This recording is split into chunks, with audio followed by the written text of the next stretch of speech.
Hello everyone. Today is Monday, January 18th, 2021. It has been nearly a year since my first broadcast from the bunker. I'm still here. This video is something of an epilogue to my earlier broadcasts and will likely be my last for a while at least.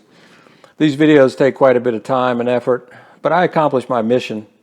Thinking clearly about complex subjects always takes time and effort. It comes back to what I said at the beginning. To know what I think, I need to see what I say. And that includes communicating to others in order to achieve clarity for myself. The series, Be Prepared, called out four crises, serious, complex difficulties that we face as a nation. For starters, the coronavirus is still with us. As reported in the Washington Post on January 17, nearly 400,000 Americans have now died of COVID-19. It took 12 weeks for the death toll to rise from 200,000 to 300,000. The death toll has leaped from 300,000 to almost 400,000 in less than 5 weeks.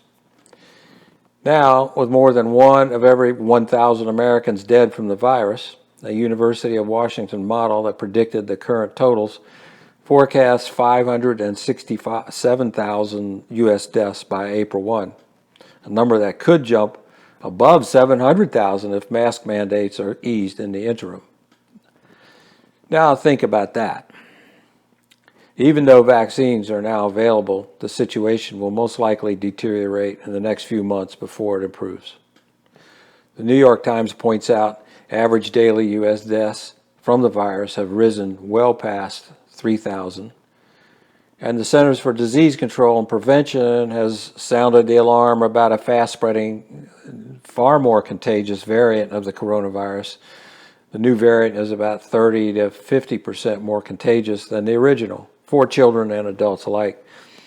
Predictions are that it will become the dominant source of infection in the country by March. Climate change was the second crisis in 2020. 2020 was effectively tied with 2016 for the hottest year on record. Europe had its warmest year ever and experienced blistering heat waves as late as September. The headline in Science News on December 21, 2020 read, "Wildfires, heat waves, and hurricanes broke all kinds of records in 2020. Here's some highlights from that report. The U.S. West experienced record-setting wildfires. Raging blazes destroyed homes and neighborhoods were enveloped in acrid smoke. By mid-November, more than 9,200 fires in California had burned about 1.7 million hectares, more than double the acreage burned in 2018, the state's previous record fire year. Meanwhile, Colorado battled 3 of the largest wildfires in the state's history. Combined, those fires burned more than 219,000 hectares. From January through July, Siberia was in the grips of a powerful heat wave that led to record-breaking temperatures, unprecedented wildfires in the Arctic, and thawing permafrost. As early as April last year, scientists predicted that the Atlantic hurricane season, which lasts from June 1 through November 30, would be busy, with about 18 named storms compared with an average of 12. By mid-November, there were 30 named storms. In my latest video series, The Future is Uncertain, I look back into the crisis of the 3rd century in the Roman Empire with the idea that we might learn something from the past. Timothy Snyder, a Yale historian, said it better recently in the New York Times. My own view is that greater knowledge of the past allows us to notice and conceptualize elements of the present that we might otherwise disregard, and to think more broadly about future possibilities.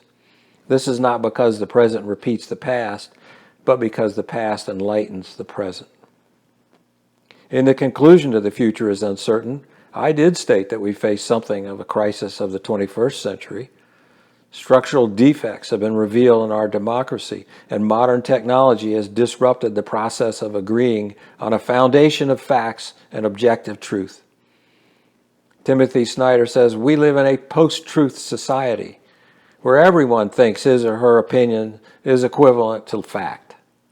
Lies, demonization, and death threats have displaced honest discourse. The January 6, 2021 mob attack on the United States Capitol was shocking, but not surprising. Attackers, incited by the president, threatened the lives of the vice president and senators and congressmen and women. These attackers were not protesters.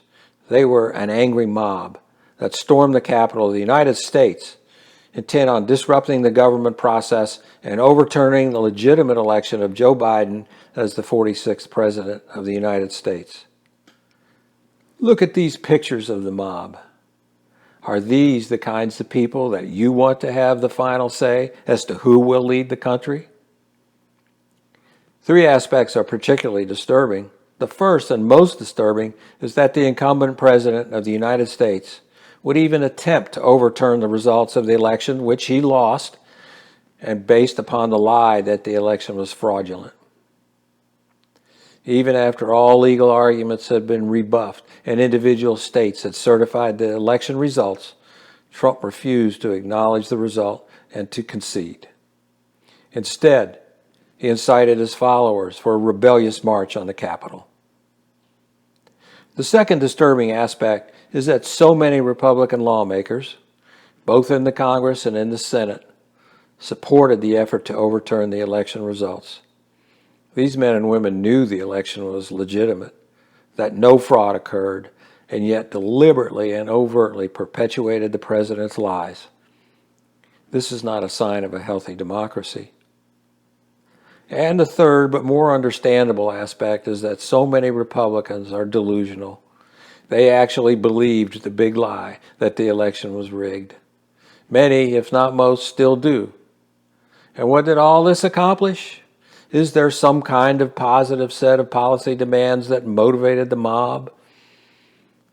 President Dwight D. Eisenhower once said that if a political party does not have as its foundation in the determination to advance a cause that is right and that is moral, then it is not a political party. It is merely a conspiracy to seize power. Now, you can ask who's to say what's moral, but I submit that a call to violence in order to overthrow the results of an election in this country cannot be right or moral. And also, on January 6th, on the other side of the country in Washington State, the state police evacuated the 14-year-old son of the governor from the governor's residence because of threats by an armed mob. Are threats on state capitals and the attack on the nation's capital a prelude of things to come? Well, there are between 20,000 and 25,000 troops in Washington, D.C. to protect the upcoming inauguration. This is 10 times the number of U.S. troops in Afghanistan. Governors in a dozen states, including Pennsylvania, Michigan, North Carolina, Ohio, Oregon, and Virginia, have activated the National Guard and boosted police presence to confront a possible insurgency against state and local governments on Inauguration Day. This is fascism, the endorsement of and use of violence to attain and remain in political power. The attack on the U.S. Capitol will reverberate. It is not over. The trauma will affect us for some time to come. Who knows how long? The 3rd century Romans suffered the consequences of succession by assassination for 50 years. Violence became the means to select the highest level of leadership. It did not go well for the Roman public. Our future is uncertain, so buckle up. And goodbye from the bunker.